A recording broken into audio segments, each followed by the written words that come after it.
اعوذ باللہ من الشیطان الرجیم بسم اللہ الرحمن الرحیم نساؤکم حرث لکم، تمہاری بیویاں تمہاری کھیتیاں ہیں۔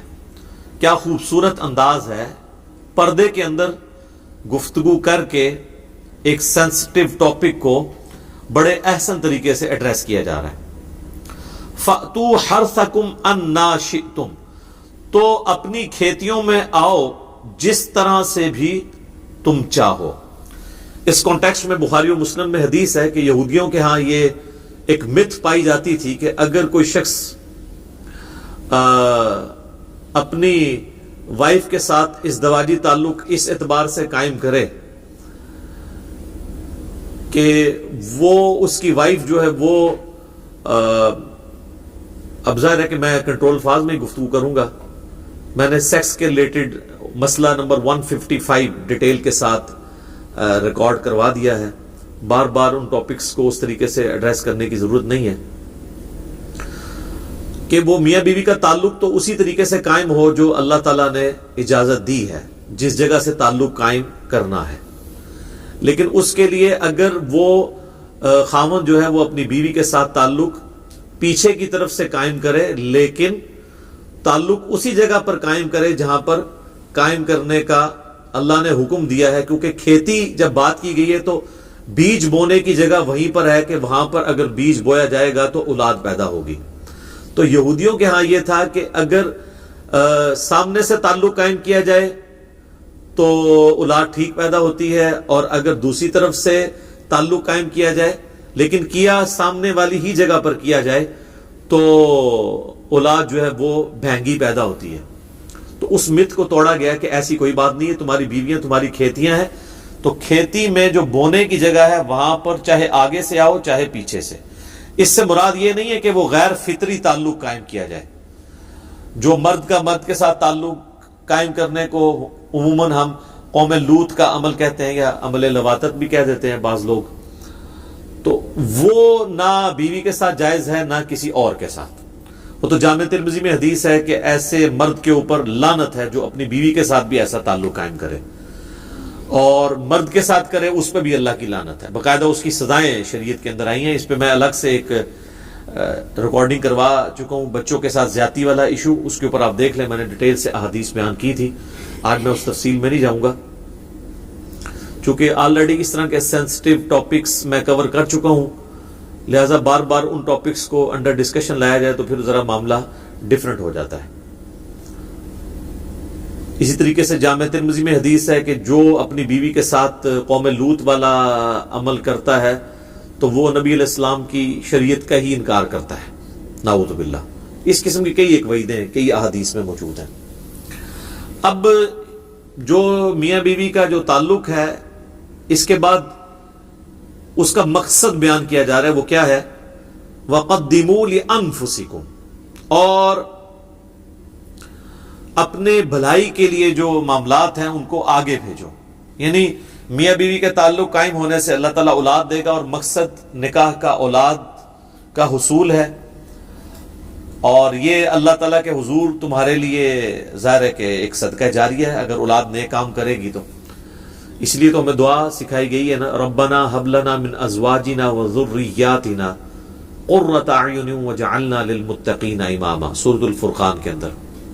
اے اللہ ہماری بیویوں اور ہماری اولاد کے اندر ہماری آنکھوں کی ٹھنڈک بنا اور ہمیں پرہیزگار لوگوں کا امام بنا، یعنی ہماری آنے والی نسلیں بھی دین پر چلیں، ہم ان کے آباء و اجداد کہلائیں، کیونکہ وہ صدقہ جاریہ ہے۔ صحیح مسلم میں حدیث ہے کہ مردے کو 3 عمل کا ثواب ملتا ہے میت کو۔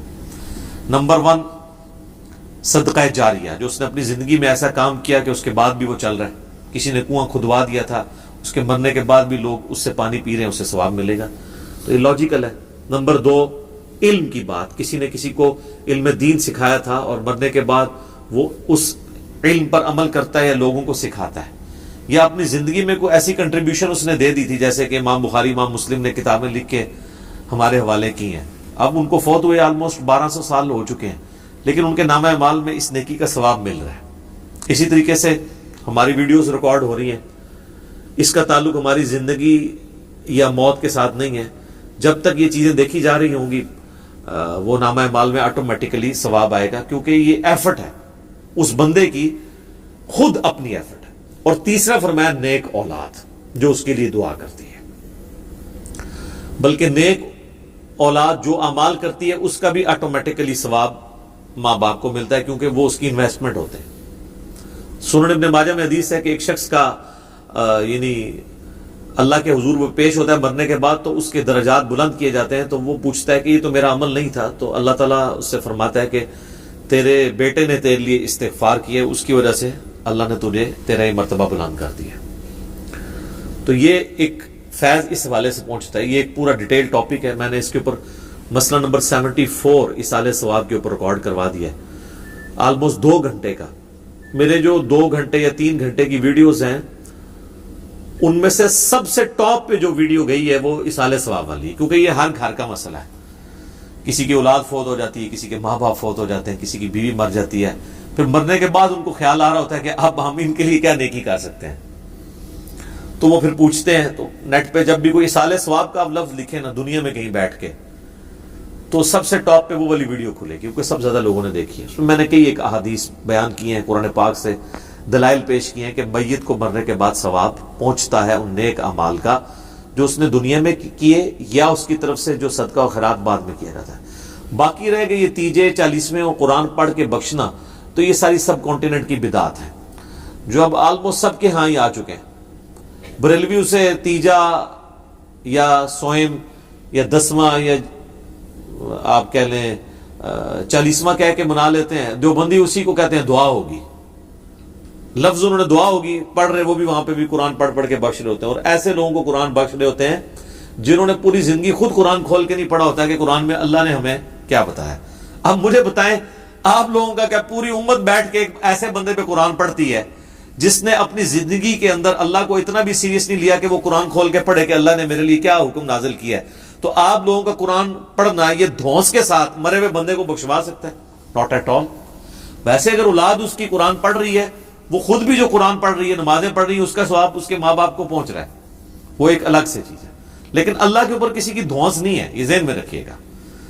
ویسے تو ہمیں پڑھایا جاتا ہے جی وہ اللہ تعالیٰ تو چھوٹی سی بات پہ بھی بخش دیتا ہے جی۔ وہ جی ایک بدکار عورت تھی، بخاری مسلم میں آتا ہے، اس نے ایک پیاسے کتے کو اپنے موزے میں پانی پلا دیا تھا کنویں سے نکال کے، اللہ نے اسی پہ اسے بخش دیا۔ اچھا، اب آپ اس حدیث کو بیان کر کے آپ یہ سمجھتے ہیں کہ نبی علیہ السلام نے آپ کو اس سے نعوذ باللہ یہ تعلیم دی ہے کہ جو بدکاری کا اڈا چلا رہا ہے وہ چلاتا رہے، بس کبھی کبھار غریبوں کے اوپر یا کتوں کے اوپر کچھ خرچ کر دیا کرے۔ اگر آپ یہ چیز سکھانا چاہ رہے ہیں تو کتنا خطرناک کھیل کھیل رہے ہیں۔ یہ تو کسی کی جرت بھی نہیں ہوگی، کسی بڑے سے بڑے گنہگار شخص کی بھی جرت نہیں ہوگی کہ وہ رسول اللہ پہ جھوٹ باندھ دے کہ آپ علیہ السلام یہ ترغیب دلا رہے ہیں، کیونکہ پورا قرآن جو ہے وہ اس کے خلاف کھڑا ہے، احادیث اس کے خلاف کھڑی ہیں۔ لا تقربوا الزنا، زنا کے قریب بھی نہیں جانا، کرنے کی تو بات بڑی دور کی ہے۔ یہ نبی علیہ السلام نے صرف اس لیے باتیں بیان کی ہیں تاکہ کوئی شخص اللہ تعالیٰ کی طرف سے آنے والی وعیدوں پہ اس قدر جو ہے پیسمسٹک اپروچ نہ اڈاپٹ کر لے کہ وہ بالکل مایوس ہو جائے۔ جو قرآن میں کہا گیا لا تقنطوا من رحمت اللہ، تو یہ ایک ہی واقعہ ہے نا، یہ تو نہیں کہ ہزاروں واقعات رپورٹ ہوئے ہیں۔ اچھا، اس کے برعکس بھی واقعات موجود ہیں، وہ کوئی کوٹ نہیں کرتا، وہ بھی بخاری اور مسلم دونوں میں ہے کہ ایک بڑی نیک عورت تھی، اس نے ایک بلی کو قید کر دیا، وہ بھوکی پیاسی مر گئی۔ تو نبی صلی اللہ علیہ وآلہ وسلم نے فرمایا اگرچہ وہ نیک عورت تھی لیکن ایک بلی کے ساتھ یہ ظلم کرنے کی وجہ سے وہ جہنم میں ہے۔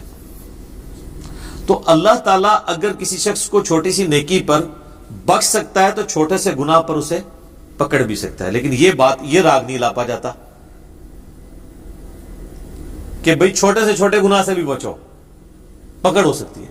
دوسری طرف اگر آپ یہ بیان کر دیں تو الٹا رزلٹ نکالتے ہیں، وہ کہتے ہیں اس لیے تو ہم نیکیاں کرتے نہیں ہیں، اللہ کا کیا پتا ہے وہ چھوٹی سی بات کے اوپر پھر پکڑ لے تو کرنے کی ضرورت ہی نہیں ہے۔ اس معاملے میں دوسری طرف چل پڑتے ہیں۔ تو اس کا علاج پنجابی میں ہے کہ دل بے ایمان تے حجتاں ٹھیر، اگر دل میں بے ایمانی اتری ہوئی ہے تو حجت بازی، جعلی دلیلیں، لیم ایکسکیوزز آپ کے پاس بہت ہیں۔ اور اگر آپ واقعی یہ یقین رکھتے ہیں کہ مر کے اللہ کو منہ دکھانا ہے، پھر تو چھوٹے چھوٹے معاملات بھی آپ کے لیے سیریس ہوں گے۔ واتقوا اللہ، اور ڈر جاؤ اللہ سے، واعلموا، اور جان لو، انکم ملاقوہ، کہ بے شک تم نے مرنے کے بعد اس سے ملاقات کرنی ہے. وَبَشِّرِ الْمُؤْمِنِينَ، اور خوشخبری اے نبی علیہ السلام دے دیجئے اہل ایمان کو. مرنے کے بعد ملاقات ہونی ہے، اور خوشخبری کس کے لیے ہے؟ اہل ایمان کے لیے. بے ایمانوں کے لیے خوشخبری نہیں ہے، ان کے لیے عذاب. تو یہ ہے اصل تلوار جو لٹک رہی ہے کہ تمہیں اپنے رب سے ملنا ہے. اگر رب سے نہ ملنا ہو، accountability of the day of judgment, قیامت کے دن کی جواب دہی نہ ہو، پھر آپ اپنی مرضی کی زندگی گزاریں. دیکھیں اگر ہمیں موت نہ آئے، ہمیں تکلیف نہ آئے، یہ دو چیزیں نہ ہوں، تو اللہ آپ کی ضرورت ہی نہیں رہتا. اللہ ہماری ضرورت کیوں ہے؟ ہمیں تکلیف آتی ہے جو ہم دور نہیں کر سکتے، اللہ کی طرف رجوع لاتے ہیں، اور ہم نے مر جانا ہے. مرنے کا مطلب یہ ہے کہ جس نے مارا ہے اس نے زندہ کر کے پوچھنا ہے. اگر مجھے موت ہی نہ آئے، میں کسی کو جواب دے ہی نہ ہوں. آج ذرا آپ یہ انالیسس کروا لیں، اللہ کی طرف سے اگر یہ آفر دی جاتی نا کہ بھئی جو نیک اعمال کرے گا اسے جنت ملے گی، اور جو برے اعمال کرے گا اسے جہنم نہیں ملے گی، صرف یہ ہے کہ جنت سے محروم کر دیا جائے گا، تو میں دیکھتا ہوں جناب کتنے لوگ نماز پڑھتے ہیں. یہ اسی طریقے سے جس طرح ہمارے ٹی وی پہ آ کے کہ یہ ایک اینکرز، کہ یہ ایک پولیٹیشنز، اداروں کے لوگ بڑے فخر سے کہہ رہے ہوتے ہیں ہم تو ملک و قوم کی خدمت کر رہے ہیں. ایک دن ان کو کہنا آپ کہ بھائی آندہ سے آپ سے خدمت ہی لیں گے، تنخواہ بند، پلاٹ ملنے بند، تو یہ ساری محب الوطنی جو ہے نا وہ وومٹنگ ہو کے باہر آ جائے گی. کیوں؟ یہ صرف لبادہ اڑا ہوا ہے. چھوٹے چھوٹے پرکس ان سے لے لیے جائیں نا تو یہ کہتے ہیں میں استعفیٰ دے دوں گا. ہم نے تو ان اداروں میں سارا آبزرو کیا نا، پرانی گاڑی دے دی ہے تو میں چھوڑ کے جا رہا ہوں. یہ حالت ہوتی ہے. اور ویسے آپ تقریریں کرائیں تو حب الوطنی کے لیکچر سن لیں، کچھ بھی نہیں. ادھر بھی جو لوگ کہہ رہے ہیں نا وہ جو نماز نہیں پڑھ رہا ہوتا نا وہ بھی کہہ رہا ہوتا ہے اور جی سیدھے اللہ کی نماز پڑھنی ہے، کوئی مولویاں نہیں پڑھنی ہے. وہ بھی بڑے فخر سے بتا رہا ہوتا ہے کہ بھئی میں تو اللہ کی نماز پڑھتا ہوں. ٹھیک ہے، اللہ نے ساڑی نمازاں نہیں چاہیے دیا، اللہ کی اتنی بڑی ہستی ہے، بخش دے گا. یہ سارے جو جاہل ہیں وہ اس قسم کے ایکسکیوزز پیش کر رہے ہوتے ہیں کیونکہ انہیں اللہ کا تعارف نہیں ہوتا.